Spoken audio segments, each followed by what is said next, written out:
Hey guys, welcome back to another video. So today I wanted to just touch on my kind of tips and tricks for the game. So I've done a video before on kind of daily recommendations of must-dos that I think you guys should be doing, and I wanted to kind of share some of the stuff that I do on the regular, or stuff that I've kind of picked up throughout playing the game that I recommend you guys to do. I think it'll be beneficial to your overall account. If you disagree, then feel free to let me know in the comments. I mean, if there's also something else that you guys feel like I'm missing from this list, please let me know. I'm sure there is something that either I'm doing that I've left out or that I'm not doing that I could definitely learn and benefit from. So, let me know.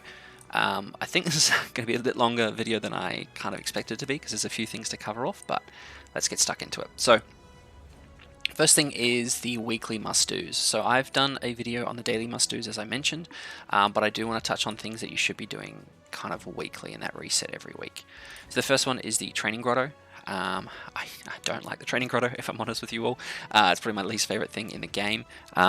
It can kind of just get a bit grindy and a bit annoying, but once you have the team set up, it's not too bad. You also get keys from Netmarble and from playing the game and stuff that they'll give you. Make sure you don't have any keys left. In the training grotto, you'll get equipment engraving stones, you'll get hammers of Visal, you'll get enhancement stones, all this stuff. So it's all beneficial for improving gear and improving your heroes. So can be a bit grindy, but make sure you are doing it. Next is the knighthood boss battle. Right, so as I said, you should probably be joining a knighthood. There's no real downside to it, and you get access to the knighthood boss battle. At the very least, you kind of want to clear the normal battles, right? So normal, hard, and then extreme. If you get a total of 6,000 points, you'll unlock all the rewards. You got super awakening tokens, a few anvils, a couple of card sets, packs. SSR pendants. It's definitely worth doing. The hell one, I just do kind of one run, and wherever I land is what I collect. I probably should go through and finish it and get the whole lot, but you really don't need to. As long as you clear the normal ones, that's probably the easiest ones to do, and probably the most worth it as well. The other one is the demonic beast. So I've done a couple of videos on my deer and my bird teams, so feel free to check them out if you don't have one kind of set up or you're not sure how to do them properly. I still need to do Skull and Hardy. I can get to about the second floor at the moment, so I'll do a video of me struggling through that now that we have the Thonar Relic, because I do want that to help out. But yeah, make sure you do this every week. You can collect a total of 8 of these, wind sources or river sources when you do a weekly clear. So at the very least, do those every week for your Holy Relic materials, if you can. So those are probably the main 3 things for every single week. The other one I do want to touch on is the Fort Solgris dungeon as a whole. Alright, so it took me a little bit to wrap my head around the different things here, but basically in short you have the different colors, right? Red, blue, and then green. So they each align to the different, obviously, HP, strength, and speed. So if you go here, you'll be attacking, green-based monsters, but you'll be getting like green books. Right, so basically go through and clear these for if you need potions or if you need the different colors of books for leveling up and evolving your heroes. Right. The other thing as well is the gold on the front. So this is good. This used to be 48, and we used to have to wait for the 50% off stamina for Fort Solgris, but now it's permanently 24. So whenever you guys are kind of running low on cash, I would recommend setting up an auto repeat. Like I do mine just on my iPad and leave it plugged in, or you can do it on your computer on the PC client where I am now, and you can set up an auto repeat. So you can do a maximum count of 99, and it'll tell you how much stamina it'll use or how many keys it'll use if you have spare keys, and then you can set it up to automatically use your stamina pots. So you can set it up for no restrictions if you want, or for a certain count. Sometimes I'll just literally leave it on overnight and let my team farm away and get me a whole bunch more cash, and I'll wake up with an extra 10, 20, 30 mil, depending on how long I leave it on for. So definitely helpful to do if you are running low on cash. For your farming team, just set up heroes that do AoE, right? I have Barn in the back just for max damage, and then I use King, double AoE, Trader Melee, and Ultimate Escanor. If I did have someone like, a Echidna, who I don't have, who I do wish I do have, you could run Echidna, or you could run like Shin, both heroes that have double AoE attacks, so double AoE will just help you clear through this quicker as well. So that's farming gold. The final thing in Fort Solgris is the special area. So always make sure you're doing the Sarah Spire as well for all the keys you have for this. These reset over time, so you want to make sure you're clearing these to get treasure chests, pendants, evolution pendants, and then potions as well. And then also the event to get the gold and whatever resources are in at the time. So these two are definitely worth it. The last ones are like kind of the unlocked dungeons. So these keys you can either buy or you get given. And I slept on these for way too long. I made a mistake thinking that I needed 10 in order to open this up once. That's just the maximum number you can have. I would definitely recommend every time you get one using it either on the anvils or the SA coins. It's a really great way to farm either anvils or SA coins depending on what you need the most. I usually do SA coins, but obviously it's entirely up to you, and this is really beneficial. For this one you want to, if you do have the Red Head Liz, which gives you a time dungeon bonus to damage, is really good to have in the back. Otherwise just use your best kind of farming team and try and work your way through it. But yeah, these two are really great for those resources that, you know, can get annoying to collect. The hero coin ones, I don't really touch the silver ones because I use the silver for stamina potions, which I'll touch on soon.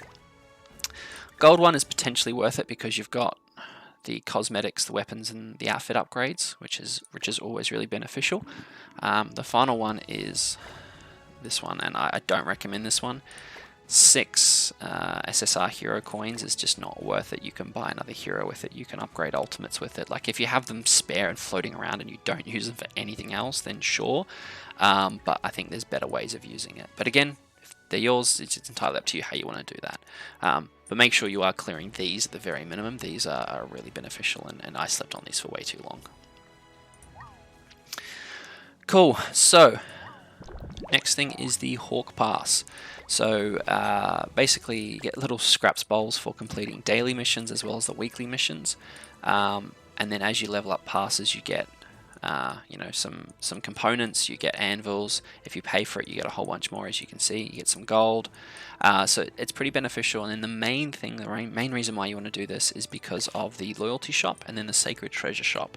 So I can actually use these scraps to, again, buy outfits for my heroes and improve their overall CC. Alright, so this is these are all randomly rotate, and these are the cheaper ones, but you can actually go to the sacred treasure shop, and rather than these ones, because these usually cost diamond and or real cash, if you look for the past loyalty, you can actually use your scraps to buy them as well. It's a little bit more expensive than the ones in the other shop, but this will help level up your heroes as well. So definitely something to do to kind of increase your overall CC for particular heroes.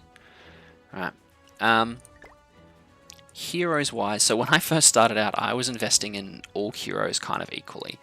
So whatever hero I got, I would fully max out their level if I could, and then invest in them and give them stars and all that, and awakening and all that kind of stuff. I don't recommend doing that. As you level up and as you get more heroes towards max, then you can start improving your overall box CC for sure. But the main thing is I'd recommend is finding a few heroes that, 1, work for both PvP and PvE, and 2, you do want to invest in some of the 7 Deadly Sins heroes and some of the better heroes in the game, right? So I've done videos on best heroes to pull for and invest in and stuff like that before, so feel free to check those out. But make sure you pick heroes that are, 1, the 7 Deadly Sins, because they do pop up in the story. If you haven't completed the story yet, you will need some of those heroes. And 2, heroes that will work for both, right? So for example, Arthur, I've invested in for my PvE content, but his passive doesn't work in PvP, right?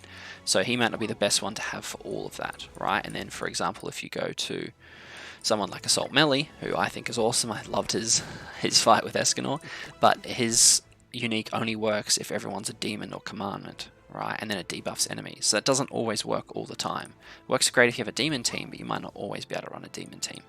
So, for example, the heroes that I've invested in early on would have been, first off, it was the 1 Escanor, now it's the ultimate Escanor, Meliodas, Fairy King, Harlequin, Barn, Gotha. So all these heroes are part of the 7 Deadly Sins and are good overall units for both PvP and PvE.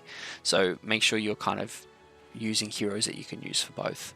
Once you've kind of got enough resources and stuff and you've completed the story, sure, start building your demon team out, right, or your goddess team, or whatever you enjoy. But I'd recommend focusing on heroes that can do both, at least in the beginning. So for these heroes, you're going to want to make sure you have equipment and stuff for them, right, and you want to awaken them. So one thing you want to make sure you're doing, at the very least, is salvaging your equipment, right, or equipment that you don't use. So again, I'm pretty elitist in the way I do my hero gearing. I only give people SSR gear. You don't need to do that. You can give them, you know, R and SR gear and all that kind of stuff as well, to increase your overall box CC, but I'm kind of too far down the rabbit hole of being a slight elitist, I guess, for lack of a better term. So what I do is I will like salvage gear that I don't use, or stuff that's basically not SSR gear, or stuff that I have like multiple copies of, right? So I've got a lot of those, so I'll get rid of those. And what I do is we then salvage these. So let's just grab a handful of them. That'll do.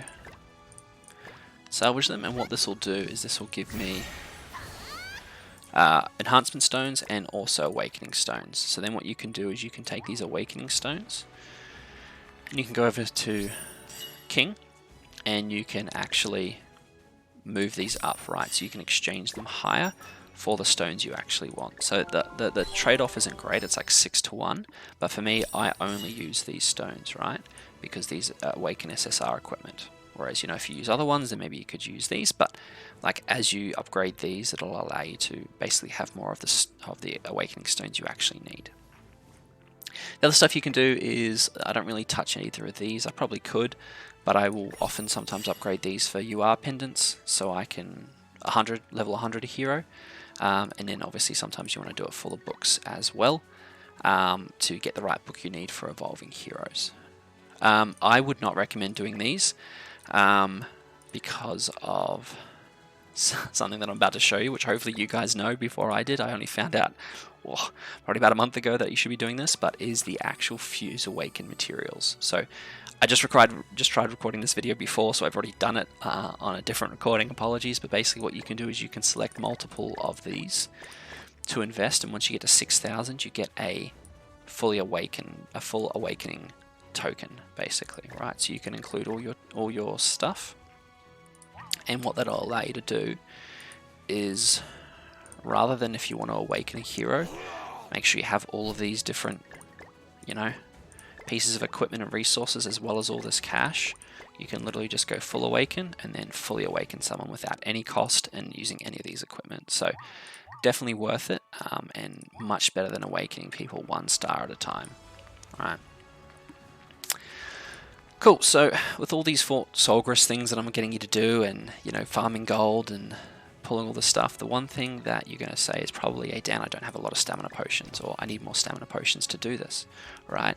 And, you know, this is kind of something that, this is where I use my silver hero coins for, right? So again, in a previous video I touched on using the friendship coins for the stamina potions. I do that as well, but if I'm running low, what I'll often do is I will, you know, get as many, I'll just basically give myself a whole bunch of stamina potions through using the silver hero coins that I got from summoning, right? So I've got about 90 left from my summoning with Escanor, and I'll have more when I summon for Melly when he comes out, hopefully next week.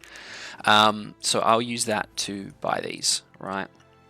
The other ones you can potentially buy from the friendship coins and from here is the keys, right? Because then it doesn't actually use any stamina, but I don't know if I would recommend that. I like having the stamina potions personally, but, you know, each to their own. You might want to use that. So from here, let's say you're buying, you know, these keys.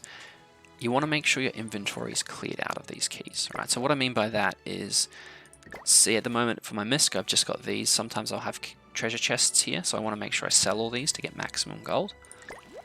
And then I want to make sure I've opened all my cards. I want to make sure that, you know, I've opened all my keys so they work for Fort Solgris. I probably should be using this gear, but I haven't decided on who I want to use this for, right?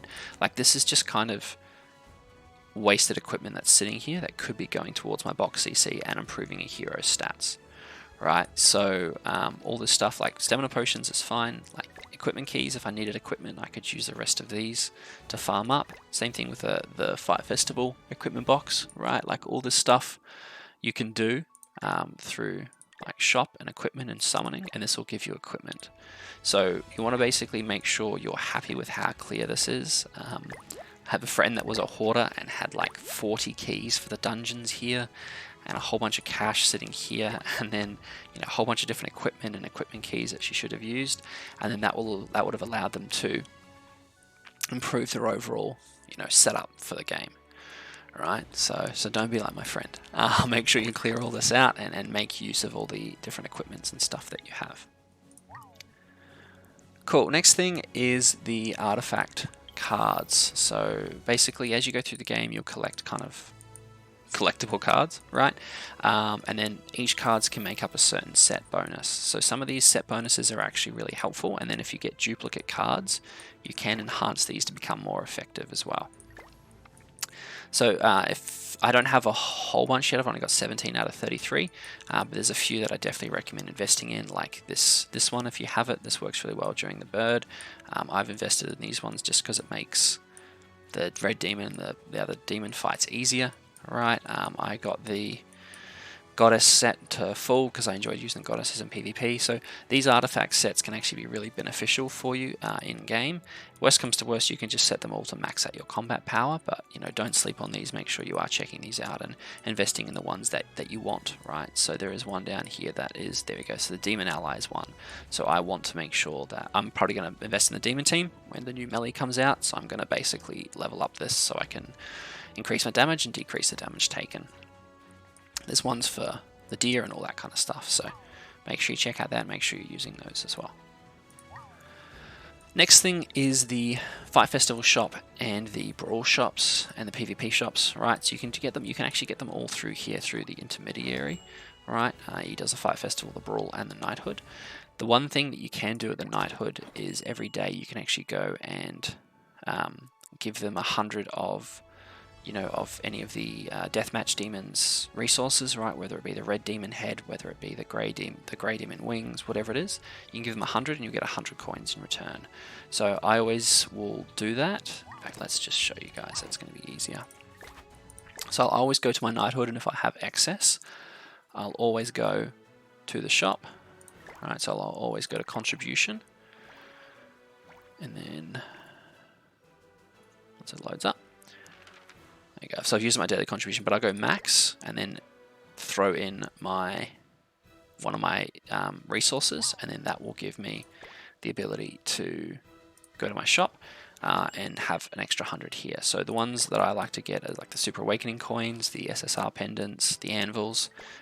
There's some gold. There's some SSR Awakening stones, right? So this is actually a pretty solid little shop.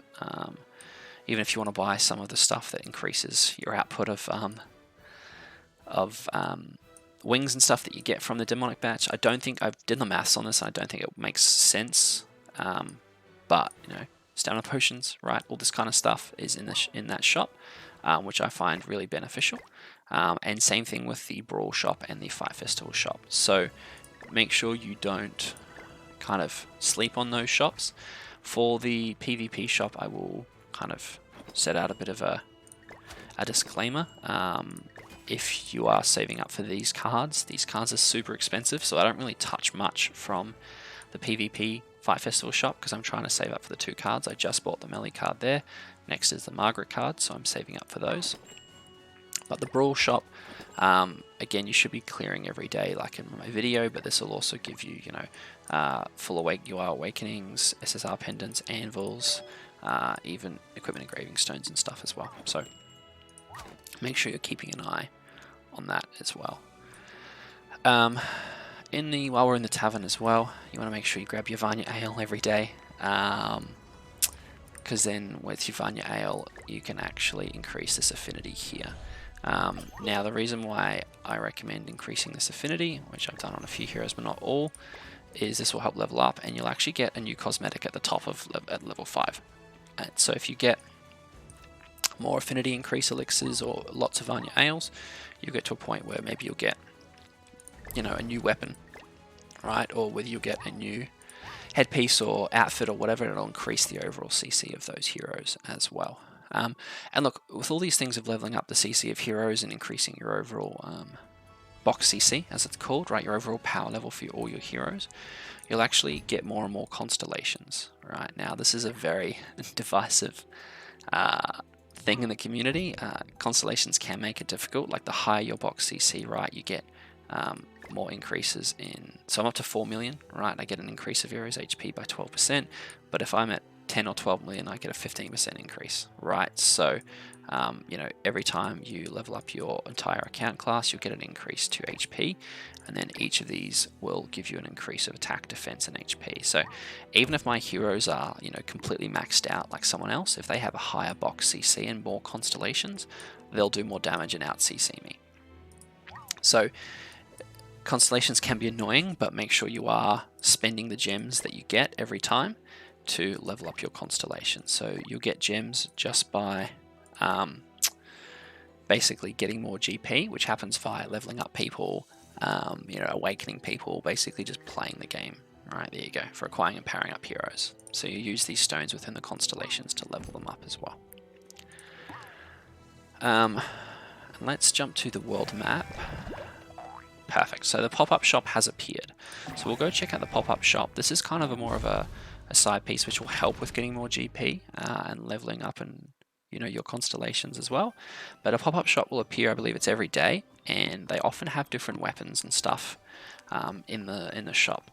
Never anything kind of crazy unless you want to spend gems, but I always recommend checking it out because sometimes they'll have, right, just SSR stuff or SR stuff that costs money, and this will then basically increase your GP for that unit and increase the hero's output. So I think that's a Gila weapon and that's a Slater weapon, right? So that improves my attack for Gila and Slater. So if you've got a little bit of spare cash, you know, it's under $1 million for both of those, make sure you're just checking this out every day. I don't really recommend spending gems. Like, I'm not going to use Jericho that much, right? Not for 30 gems, but always buy the gold ones.